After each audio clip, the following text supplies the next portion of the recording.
Voltamos para o terceiro e último bloco do programa Polêmica. Estamos aqui com o vereador do PT, Marcão. Marcão, eu reservei o último bloco para a gente conversar sobre essa polêmica referente à solicitação do último empréstimo. Mas antes, conversando pelas redes sociais e a militância, parece que o gosto da política está voltando, né? Nos bares, nos restaurantes.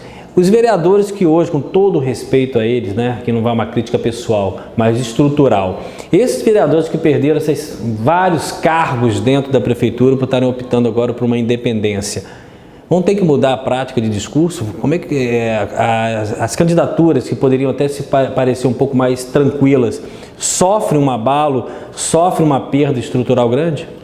Eu acho que não vão sofrer não, sabe, Cláudio? Eu acho que eu tenho visto nas mídias sociais que a população ela tem recebido com muito bons olhos, né, essa mudança de percurso feita pelos vereadores independentes. Eles têm sido muito coerentes, né, pois a mudança ela se deu justamente no momento aonde eles não receberam por parte do governo uma justificativa plausível para o investimento dos 300 milhões de reais que foram pegos em dívida. Isso não é por causa do próprio desgaste social de estar acoplado ao governo, não? Olha, pode ser que isso também tenha influenciado. Eles, como todo vereador, acredito eu, eles também têm percorrido as comunidades, os bairros, os distritos e têm recebido, né, o retorno da população, o feedback da população. Olha, a saúde não funciona, a educação não acontece, eu fico horas aqui no ponto esperando a condução.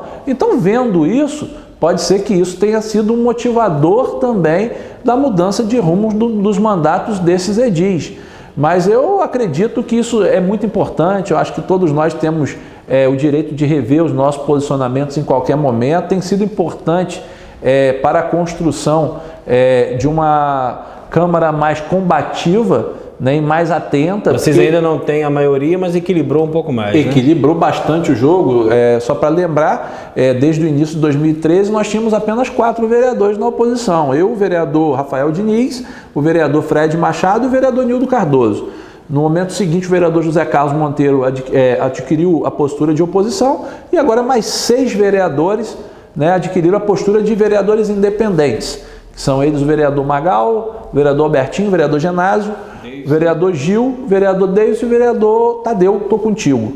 Então, esses vereadores agora assumiram a posição de vereadores independentes. Espero eu que eles façam uma transição natural da independência para a oposição. Espero eu que, naturalmente, eles façam uma transição. Soube que alguns já estão voltando, sabe? Olha, eu ainda não vou dar os nomes certinho, mas tem 2 já que as pazes já foram feitas, pelo menos. Eu não tenho notícias a respeito disso, mas espero eu que eles mantenham a coerência em cima dos discursos que foram colocados nos últimos meses, né, em cima do discurso que foi colocado que é um absurdo vender-se os royalties do petróleo, um absurdo que vender o futuro do município. Eles se posicionaram muito firmes em relação a isso e acredito que eles vão manter essa firmeza nas próximas votações.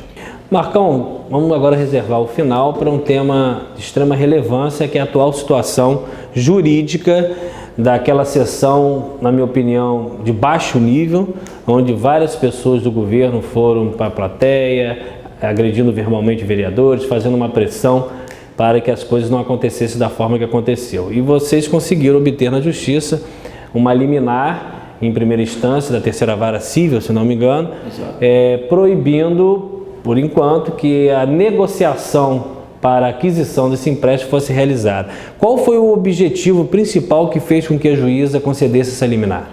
Olha, Cláudio, o principal objetivo nós apresentamos isso de forma muito clara na nossa petição e o juízo foi muito feliz em conceder a liminar e parabenizar a Justiça, parabenizar a terceira vara civil por esse encaminhamento. Por quê? O que houve naquela sessão foi um grande absurdo que foi praticado ali. O governo no dia anterior, vou fazer uma síntese do que ocorreu para a população poder entender. O governo no dia anterior, ele estava ansioso por aprovar a venda do Futuro, para arrumar esse empréstimo aí de R$1 bilhão para Rosinha Garotinho. Mas não tinham os 13 votos necessários para a aprovação da lei complementar, que existe um quórum que tem que ser quórum mínimo de 13 votos favoráveis. E não tinha os 13 votos. Então o que eles fizeram?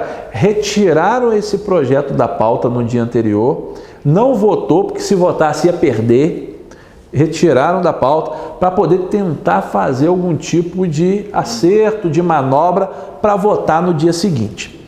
E nós ficamos atentos a isso. Quando nós chegamos no dia seguinte para a sessão, eu me deparo no plenário da Câmara com uma situação inusitada. O secretário, até então secretário de Administração, Fábio Ribeiro, é presente no meio de nós vereadores. Fábio Ribeiro, que naquele mesmo dia da votação, ele havia dado uma entrevista como secretário de Administração, inclusive pedindo aos vereadores que votassem favorável ao governo nesse projeto de vender o Futuro. E lá ele estava. E até então, nós ficamos espantados mais ainda com a presença do Fábio e do vereador Quelinho, já que o vereador Quelinho, ele é suplente do vereador Fábio. Sim. Então, como poderia o titular e o suplente estarem presentes lado a lado, votando numa sessão a favor de um projeto que iria prejudicar a população de Campos? Então, nós questionamos isso junto ao juízo. Nós, através da nossa petição, nós levamos essa informação ao juízo que não poderia titular e suplente estarem presentes e votando nesta sessão, que a sessão estava, ao nosso ver, cheia de vícios. Outros vícios nós alegamos também, como, por exemplo, a questão de um requerimento que foi à pauta para votar o cancelamento de uma licença que havia sido concedida ao Dr. Paulo Irano para tratamento de saúde. Nesta sessão, eles votaram um requerimento pedindo que esta licença fosse desconsiderada e que se votasse uma outra licença, não para tratar de saúde, mas para tratar de interesses particulares. Aí, uma segunda manobra. Por que uma segunda manobra? Porque o nosso regimento interno não permite que vereador licenciado apresente nenhum requerimento na pauta. Sim. E aí não poderia o vereador que estava em licença fazer um outro requerimento. Mesmo assim, a mesa, nós nos manifestamos na hora, falamos para o assessor jurídico da casa que aquilo não era possível, alertamos a mesa da Câmara, mesmo assim eles bancaram a irregularidade.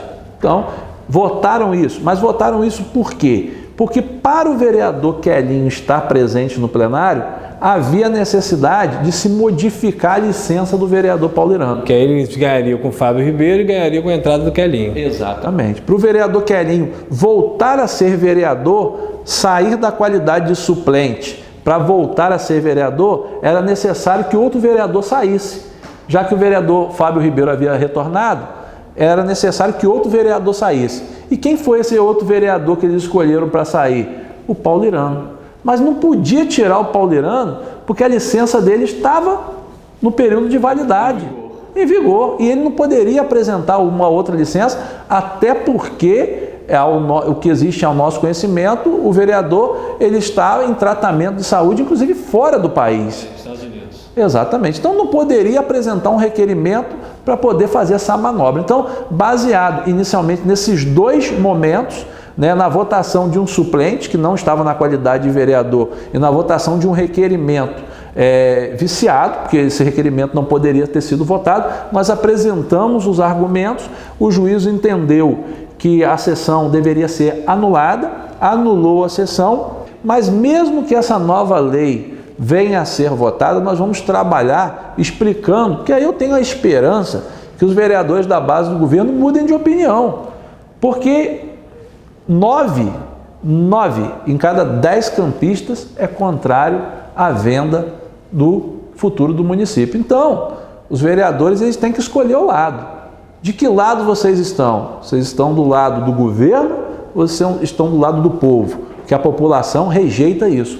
A população não quer um município endividado. A população sabe que este governo não aplica bem os recursos e não autoriza mais R$1 bilhão para ser administrado por essa gestão. Então os vereadores têm que tomar um posicionamento. E aí a imprensa tem que ir lá, tem que fiscalizar, tem que olhar vereador por vereador, como que esse vereador votou. Qual a resposta que ele está dando para o mandato dele? Qual a resposta que ele está dando para a população? Então nós vamos estar cobrando um posicionamento firme, não só da bancada de oposição, da bancada independente, mas de todos os vereadores. Nós vamos apresentar argumentos fortes para que o futuro de Campos não seja vendido. Marcão, você tem se destacado aí pelo seu trabalho, um trabalho bem técnico, né? Que é o que eu falei no começo, optando por nada pessoal e nem agressivo, mas na parte bem técnica. Nós temos ainda 2 minutos e antes de você fizer as suas considerações finais, eu queria só que você respondesse uma pergunta. O Marcão está conseguindo se manter dentro da sigla hoje um pouco desgastada do PT, sem que consiga ser contaminado com esses questionamentos? Com muita tranquilidade, Cláudio, não há contaminação alguma.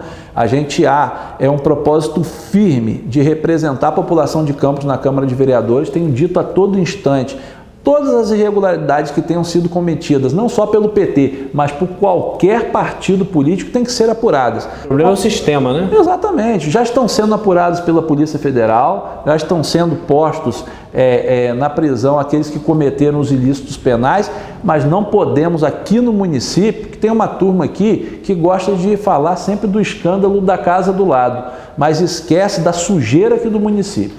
Nós temos que trazer para a população de Campos a verdade e não jogar sujeira para debaixo do tapete. Eu vejo lá vereador falar a todo momento dos escândalos em nível do governo federal, mas quando eu puxo os 110 milhões de reais de rombo, que é a corrupção do atual governo aqui no município, ninguém prefere tapar o nariz. Aí prefere tapar o nariz para não sentir o cheiro podre que sai da corrupção aqui em Campos.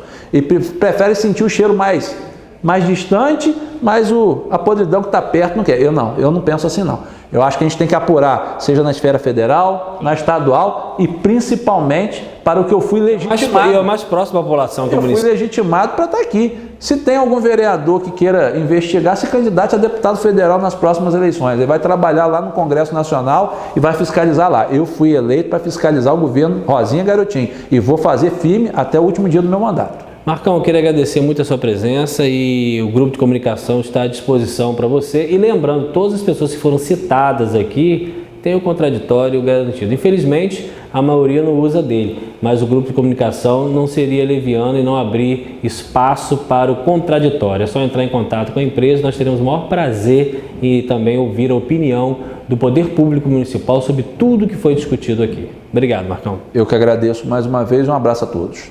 Estamos terminando mais um programa Polêmica e até semana que vem com mais um entrevistado.